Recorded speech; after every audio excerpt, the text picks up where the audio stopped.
Porque é isso que nós estamos sendo. Nós estamos sendo preparados por Deus para viver um novo tempo.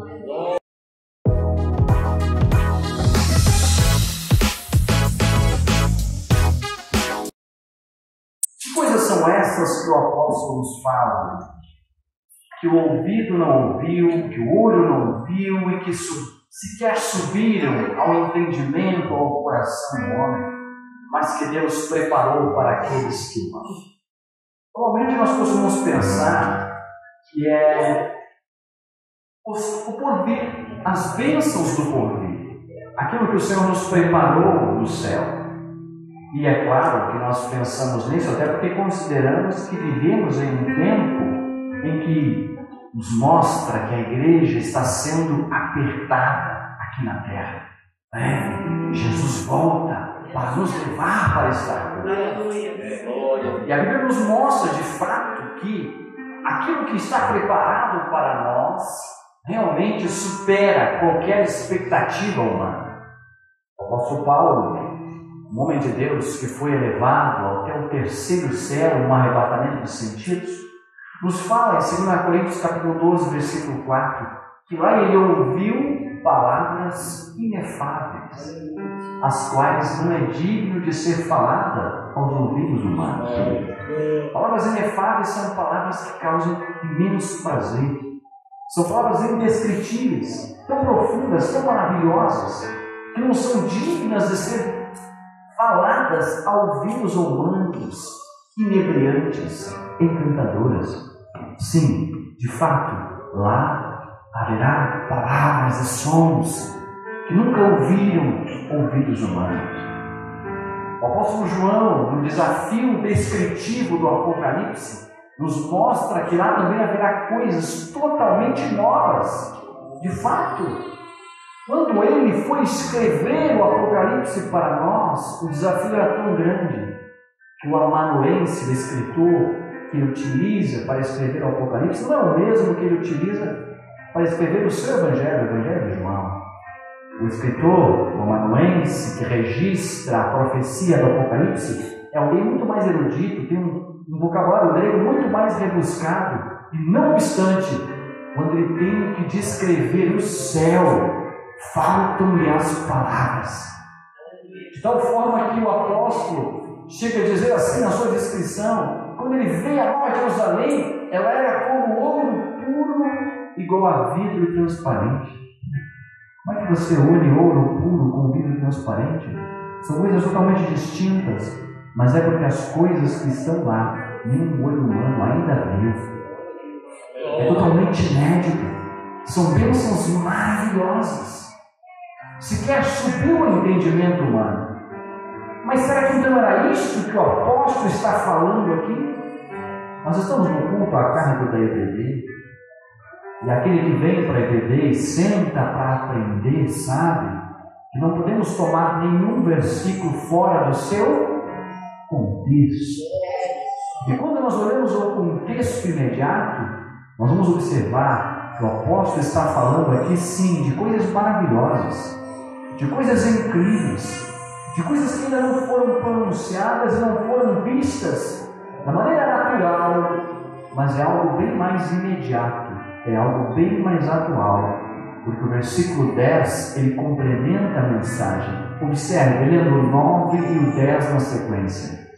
Mas como está escrito, as coisas que o olho não viu, e o ouvido não ouviu, e não subiram ao coração do homem, são as que Deus preparou para os que o amam.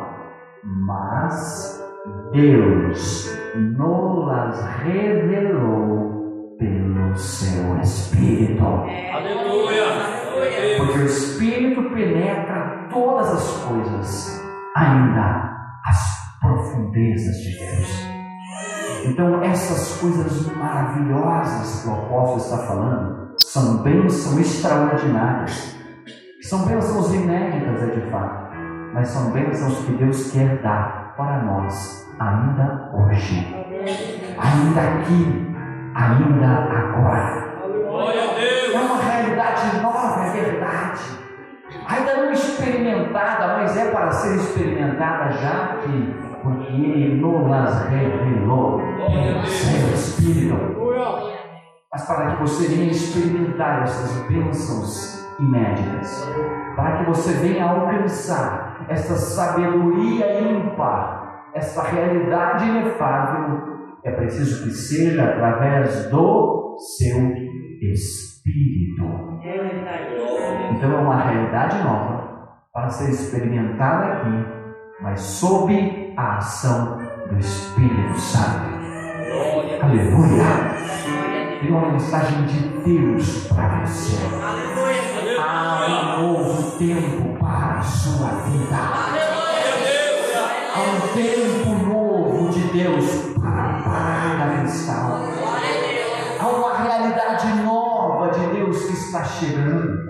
E para que nós venhamos desfrutar estas bênçãos deste novo tempo, é preciso que nós estejamos sob a ação do Espírito Santo. Por isso eu quero ministrar subordinado ao tema preparados por Deus. Porque é isso que nós estamos sendo. Nós estamos sendo preparados por Deus para viver um novo tempo. Afinal, o céu já está pronto. João 14, verso 2, o Senhor Jesus diz que na casa do meu Pai há muitas moradas. Ele ainda acrescenta: se não fosse assim, eu não teria dito, eu vou preparar os lugares. Mas por que ele não diz? Porque já há, as moradas estão prontas. O céu está pronto, o céu já está preparado. A Nova Jerusalém, não sei se você sabe, mas Filipenses 3,20 nos diz que também já está pronta. Filipenses 3,20, o apóstolo diz: a nossa cidade está no céu. Ela está prontinha, está guardada para nós lá. Glória a Deus. A Bíblia fala em Lucas 12:33, palavras de Jesus, que nos céus há tesouros. Está pronto, já está lá. 2 Coríntios 5:1, o apóstolo diz que há para nós um edifício nos céus. Também está pronto, já está lá. 1 Pedro 1,4, o apóstolo diz que há para nós uma herança incorruptível, incontaminável, guardada onde? Nos céus, para nós. Está lá, está guardado. Apocalipse 22, versículo 12, o Senhor Jesus diz: eis que cedo venho, e o meu galardão está comigo, e eu vou dar a cada um segundo as suas obras. O galardão também está pronto, está lá, está com Ele, já está com Ele. Glória a Deus. O céu está pronto. Quem está sendo preparado somos nós. Aleluia. E nós precisamos deixar que o Espírito Santo venha fazer este preparo, este trabalho em nossas vidas. É muito triste quando nós resistimos ao trabalhar do Espírito Santo. É muito difícil para nós, seres humanos, aceitar de bom grado o agir de Deus em nossas vidas. Por quê? Porque você quer fazer com a sua força. Você quer esgotar as suas forças. Você quer lutar até o final, até chegar ao ponto de dizer: agora não dá mais, Senhor, agora é contigo. Como se você entregar para Ele, deixar que Ele trabalhe em sua vida, deixar que Ele cumpra o que prometeu, deixar que Ele faça do jeito dele. Então você vai experimentar o poder de Deus na sua vida. Aleluia. É preciso se submeter ao trabalhar de Deus. Mas nós resistimos, pois queremos fazer do nosso jeito, com nossas forças, com o nosso impulso, do nosso jeito, nos resistindo até o final. Não, deixe Deus trabalhar na sua vida. Deixe Ele preparar você. Deixe Ele preparar para este novo tempo. Há um tempo de testemunhar de Cristo. Há um tempo novo para vivermos da forma digna da vocação em que fomos chamados. Há um tempo para nós desfrutarmos das bênçãos inéditas de Deus para as nossas vidas. Mas para que nós venhamos desfrutar dessas bênçãos, é preciso que nós venhamos conhecer o que Deus tem para nós. Em Lucas 15, o Senhor Jesus fala de 2 filhos ingratos. Um era pródigo, pegou as bênçãos do pai e foi desperdiçar no mundo. Mas tinha um outro filho mais velho que também era ingrato, porque ele estava dentro de casa, mas ele não se sentia dono de nada. Ele era dono de tudo e não desfrutava de nada. A ponto que Lucas 15, 29, ele diz para o seu pai: eis que eu te sirvo há tantos anos, sem nunca transgredir o teu mandamento, e nunca me deste um cabrito para alegrar-me com os meus amigos. Tem muito crente que está assim, irmãos. Serve a Deus há tantos anos, serve a Deus sem transgredir o seu mandamento, mas não desfruta do que Deus tem para a sua vida. Não permite que Deus trabalhe em sua vida. Abra os seus olhos para que veja as bênçãos que Deus reservou para você. Aleluia! A resposta do Pai, do Filho, maior é a mesma de Deus para nós. Lucas 15, 31. Filho, tu sempre estás comigo, e todas as minhas coisas são tuas. Por que você não desfruta com o que eu dei para você? Aleluia. Ele era dono de tudo e não desfrutava de nada. Mas você hoje é chamado para um novo tempo. Um tempo para desfrutar as bênçãos de Deus para a sua vida. Aleluia.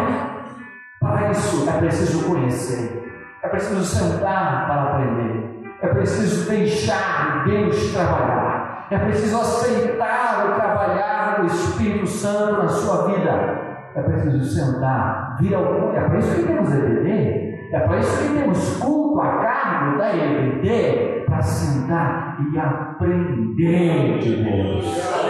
Aleluia.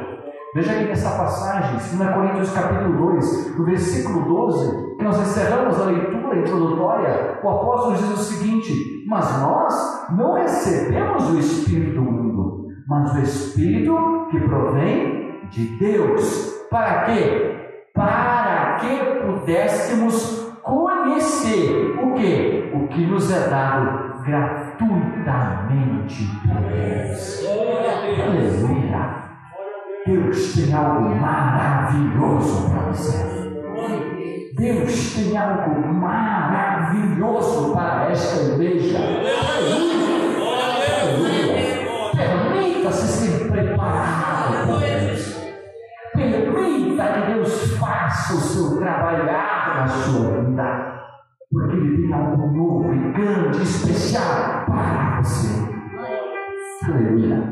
A igreja de Corinto era uma igreja nessa situação, era uma igreja sendo preparada, uma igreja em preparação. A história da igreja de Corinto começa no capítulo 18 do livro de Atos dos Apóstolos. Você pode ler em casa com calma os capítulos seguintes, para você entender o que nós vamos falar aqui em poucas palavras. Nessa igreja, o apóstolo Paulo enfrentou pelo menos 3 desafios distintos para levar aquele povo a ser preparado por Deus: o desafio da adaptação, o desafio do equilíbrio e o desafio da identidade. O desafio da adaptação. Todo missionário sabe que não pode aplicar em cada campo que vai a mesma estratégia. Pastor Júnior já passou por alguns campos e sabe do que eu estou falando. Nem sempre dá para aplicar a mesma estratégia em cada um dos campos em que é chamado. Porque cada campo é preciso, necessário, uma adaptação para que o trabalho de Deus possa se adequar à vontade e à estratégia e ao perfil daquele povo ao qual está sendo ministrado. Aleluia! Mas o Senhor irá conduzir para o trabalhar dele aqui, na vida desse servo de Deus, e com vocês também possa fluir da melhor maneira possível. Aleluia! Aleluia! Aleluia! Aleluia!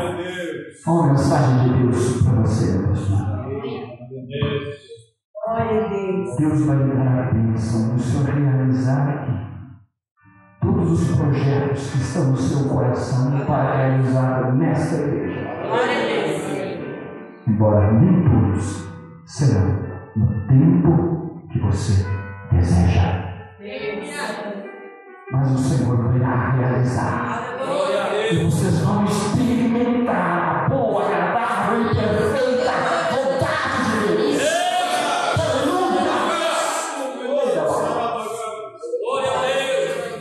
Deus tem algo novo para esta igreja. Aleluia. Permita o Espírito trabalhar através de você. Aleluia. O missionário, ele adapta a situação ao seu trabalhar, ao seu ministério, à sua mensagem, para que a obra de Deus triunfe, prossiga da melhor forma possível. O apóstolo teve que fazer isso em Corinto. Essa era uma cidade muito rica, uma cidade incrível, localizada num istmo, uma pequena, estreita faixa de terra que ligava o continente grego à península do Peloponeso. Por ser uma estreita faixa de terra ligando dois mares, o Mar Egeu e o Golfo de Corinto, a cidade foi privilegiada com dois portos, um a leste e um a oeste. Ela se tornou rota obrigatória das mercadorias que vinham do oeste europeu e iriam em direção ao Mar Egeu. Tinha que passar por Corinto, porque contornar a península do Peloponeso dava 700 quilômetros de distância. Então era muito mais fácil atravessar essas mercadorias por terra, por aquela estreita faixa de 6 quilômetros, contratando uma linguagem bem normal, bem natural, bem contemporânea, contratando alguma transportadora de Corinto. Isso trouxe muita riqueza para Corinto, trouxe muitas famílias abastadas, trouxe muitos recursos, trouxe a elite da época, a elite romana se estabelecendo em Corinto. Isso trouxe na cidade muita disputa por poder, por status. A cidade era célebre por diversos eventos que se realizavam ali, inclusive os Jogos Íntimos, onde atletas do mundo inteiro se reuniam na cidade. Havia muitos templos também ali, diversas festividades eram feitas.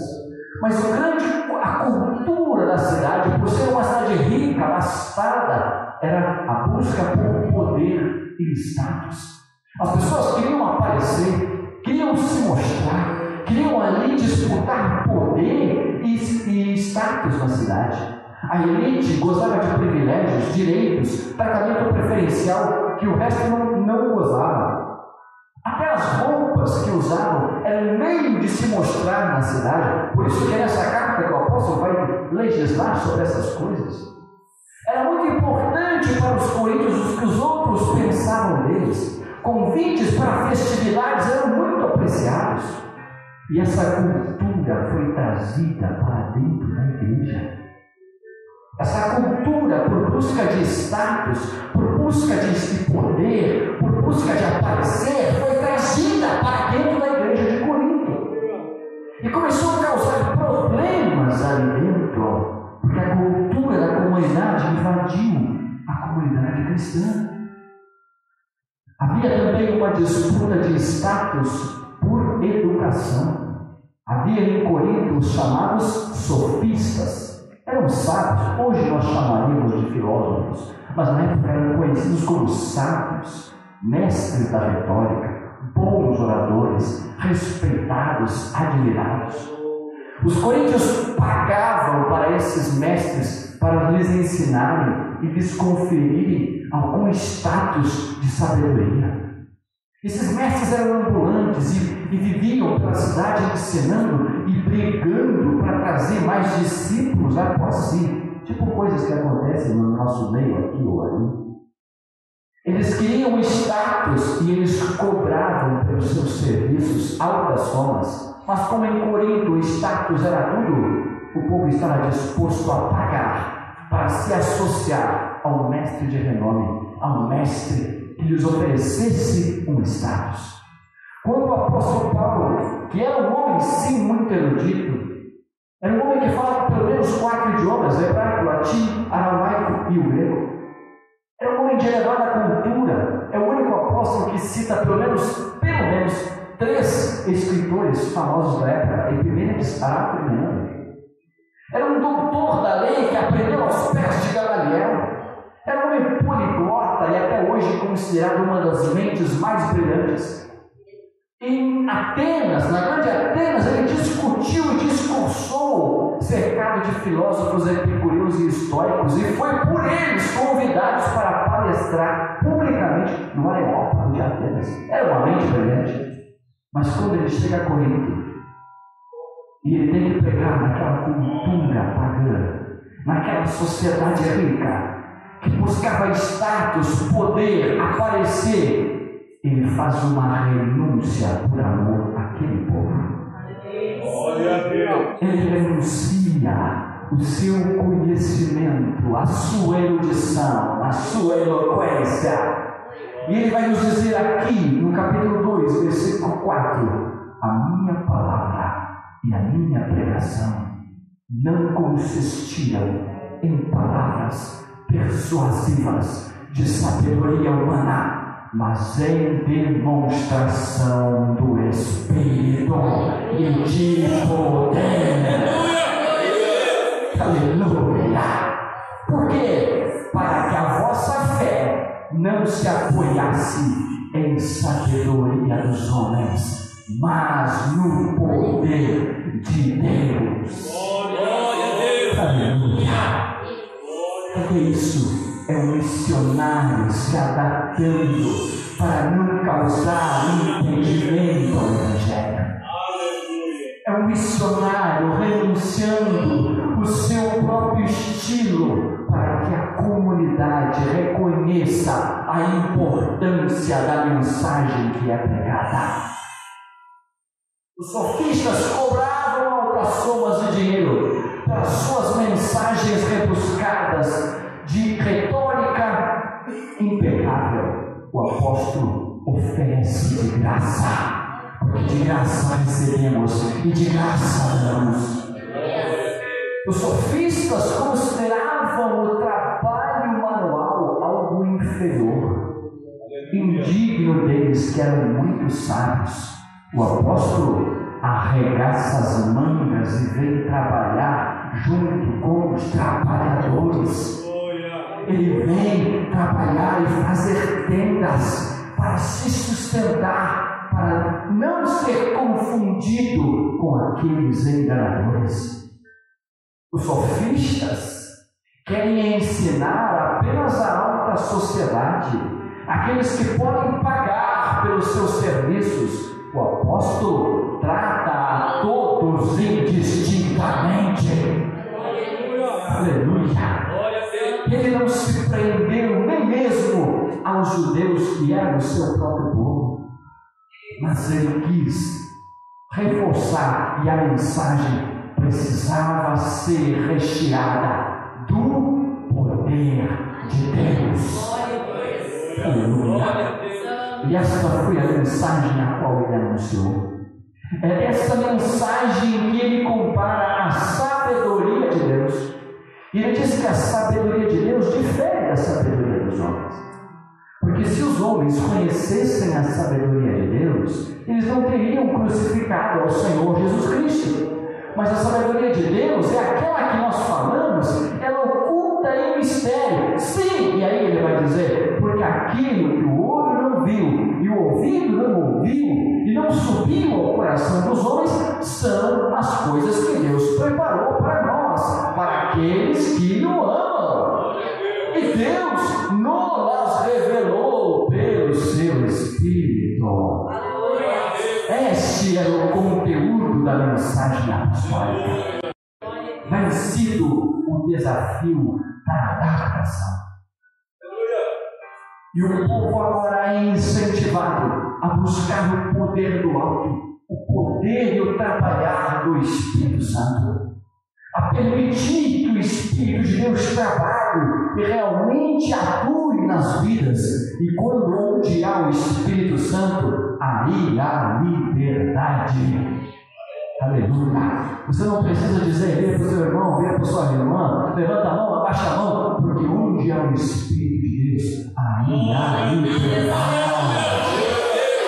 Aleluia! Você não precisa nem pedir para o povo levantar e dar glória a Deus, porque onde há o Espírito de Deus, aí há liberdade. Aleluia! E eu quero aqui dar liberdade ao Espírito de Deus. Eu não quero atrapalhar o que o Espírito de Deus quer fazer na sua vida. Aleluia! A igreja em Corinto se torna uma igreja extremamente espiritual.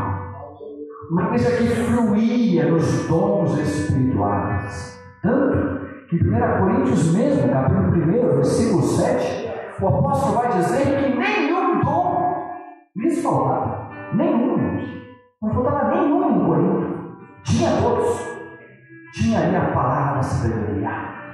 Tinha a crente de Corinto que era usado no dom da palavra do conhecimento. Tinha também quem tinha lá o dom da fé, dons de curar, dons de operar milagres e maravilhas. Tinha profecia? Claro, tinha profecia. Tinha interpretação de línguas, variedade de línguas, discernimento de espíritos. Era completa a bênção. A igreja fluía nos dons espirituais. E sabe o que era mais bonito? É que todo mundo queria participar. Todo mundo queria se envolver. Todos queriam se envolver naquela graça. A tal ponto que o apóstolo vai dizer em 1 Coríntios 14, 24, irmãos, tenham calma. Quando você se reúne, cada um tem salmo, tem doutrina, tem exortação. Tudo bem, todos podem ajudar, só que vamos fazer decentemente e com ordem. Porque todo mundo queria trabalhar, todo mundo estava envolvido, estava animado para participar. Havia tanto profeta em Corinto que um estava profetizando e o outro interrompia. Um começava a profetizar e o outro interrompia. E o apóstolo tem que orientar também, 1 Coríntios 14, 30. Ora, se um estiver profetizando, mas Deus revelar outra coisa para um que estiver sentado, cale-se primeiro, deixa o outro falar. Todos vocês podem profetizar, mas um depois dos outros, para que não vire bagunça. Mas o que eles mais gostavam mesmo era de falar em língua. E falar em língua é muito bom. Porque quem é aquele que fala em língua, fala em mistérios, não fala aos homens, mas fala a Deus. E ele edifica-se a si mesmo, porque o Espírito Santo age através dele. E ele fala em mistérios com Deus. Aleluia!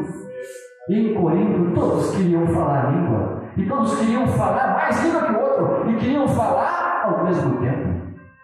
E aí o apóstolo diz, não, calma irmãos, não é bem assim também.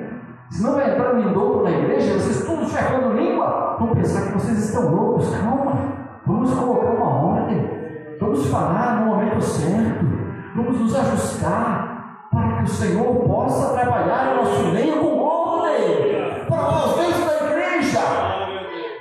E aí o apóstolo percebeu que era uma influência da cultura.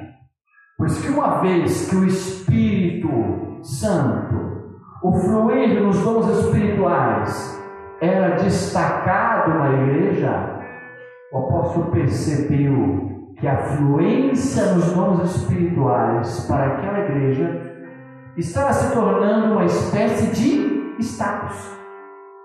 Eles já não queriam mais falar em línguas pelo fato de falar com Deus, mas para mostrar para o irmão que eu sou espiritual. Eles não queriam apenas profetizar para edificar a igreja, mas queriam profetizar para que os irmãos vissem que eu sou profeta. E aí o apóstolo chegou bem no cerne da questão, quando ele diz: vocês podem sim e devem buscar os melhores dons, mas eu vos mostrarei um caminho ainda mais excelente. E o caminho é o caminho do amor. Mais importante do que fruir em dons espirituais é você amar o seu irmão, é você servir a sua igreja, porque os dons, diz o apóstolo, ensinando aquela igreja, não são seus, são para a igreja. Não visam o seu destaque, mas visam o aperfeiçoamento dos santos. Para o quê? Para a obra do ministério. Esse é o real trabalhar de Deus. Esse é o verdadeiro mover do Espírito Santo. Quando o trabalhar do Espírito Santo não é aquele fogo extraordinário do domingo e que na segunda-feira volta para o pecado, volta para a fraqueza espiritual, volta para o desânimo, volta para a luta. Não, mas é aquele que mantém você a sua fé viva, firme, aquele que impulsiona a servir a igreja, a prestar o serviço a Deus e a permanecer fiel. Este sim é o verdadeiro trabalhar do Espírito Santo. Então todas as coisas precisam ser feitas com decência e com ordem. É o desafio do equilíbrio. Por fim, mas não menos importante, o apóstolo percebeu que havia neles o desafio da identidade. Talvez também por aquela influência da cultura que estava adentrando a igreja. Criam os sofistas entre si, disputavam os discípulos, arrebanhavam os seus grupinhos e lançavam-se uns mestres contra os outros. E isso é o quê? Partidarismo. E havia na igreja também partidarismo. Aquela igreja estava dividida em torno de partidarismo. Você sabia que essa não é a primeira carta do apóstolo aos Coríntios? Nós chamamos de 1 Coríntios porque é a primeira que está na nossa Bíblia. Mas a primeira aos Coríntios, ou pelo menos uma das primeiras, se perdeu. Porque em 1 aos Coríntios, capítulo 5, versículo 9, o apóstolo vai dizer: já por carta vos escrevi. Que carta? Essa era a primeira? Tinha outra que se perdeu. Essa aqui pelo menos é a segunda. Mas por que essa então é a segunda carta? Porque ela vem em resposta a perguntas que não foram acatadas, orientações do apóstolo da primeira carta. Como eles não acataram a primeira carta, ele escreve a segunda, que para nós é a primeira, você entendeu? Aos Coríntios. E por que eles não acataram a primeira carta? Porque havia na igreja já partidarismo. Depois que o apóstolo passou 1 ano e meio trabalhando naquela igreja, ele saiu para pregar em outras congregações, trabalhar em outros campos. E lá chegaram outros missionários. Passou por ali Pedro, aquele mesmo discípulo de Jesus. E Pedro tinha uma linguagem simples, mas tinha o poder de Deus na vida. E alguns irmãos simpatizaram mais com Pedro e diziam: eu sou de Pedro. Também passou por ali um certo Apolo, vindo de Éfeso. Um homem que falava muito bem, ele tinha uma profundidade nas escrituras tremenda. Mas ele também tinha aquela erudição que o apóstolo Paulo havia renunciado. Mas ele não renunciou, ele usou da erudição para pregar aos coríntios. E muitos simpatizaram mais com Apolo. Diziam: não, eu sou de Apolo. Essa carta do apóstolo Paulo para mim não serve, eu vou ouvir o que o Apolo tem a dizer.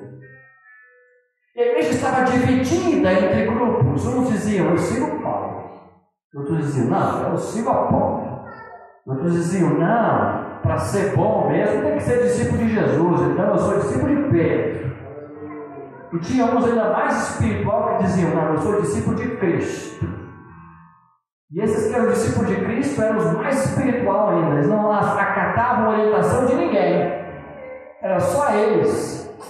E o apóstolo vai atacar este problema também, porque partidarismo é um problema que corrói a igreja.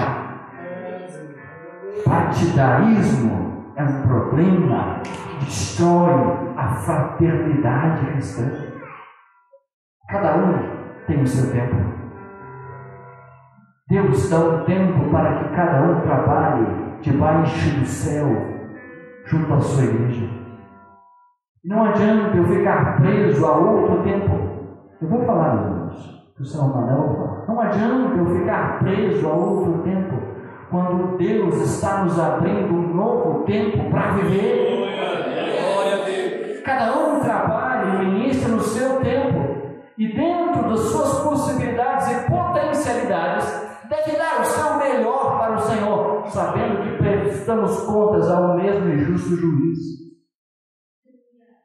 Mas agora é um novo tempo, e Deus tem um trabalhar diferente para a sua vida.